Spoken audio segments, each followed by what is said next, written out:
They'll run scans, they'll install new tools, they'll understand where the hole is, and they'll tell you if they're still on your network or not. We want to make sure before we do any backup or restore of a backup is that they're not on the network anymore and that we've isolated our network and we're secured. Because the one thing they do is as soon as you try to back up and then they're on your network, they're going to infect you again. And the ransom doubles, if not triples. And if you have data that you're holding for your clients, like if you're a healthcare organization, what have you, you may have to buy and offer identity monitoring for everybody, like LifeLock or whatever it may be. So if applicable for them, if you're holding their social security numbers or what have you, well, that's a problem.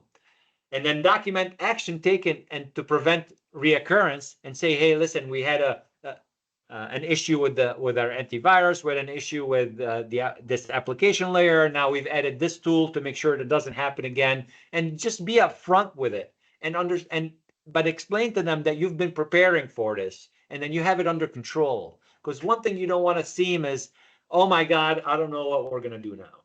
And I've seen that happen. And then a PR and social media strategy, your vCISO will help with that. They'll help you understand that this is what you're going to talk about. This is how you're going to talk about it. And this is how you're going to make yourself whole again, but make sure that trust is restored.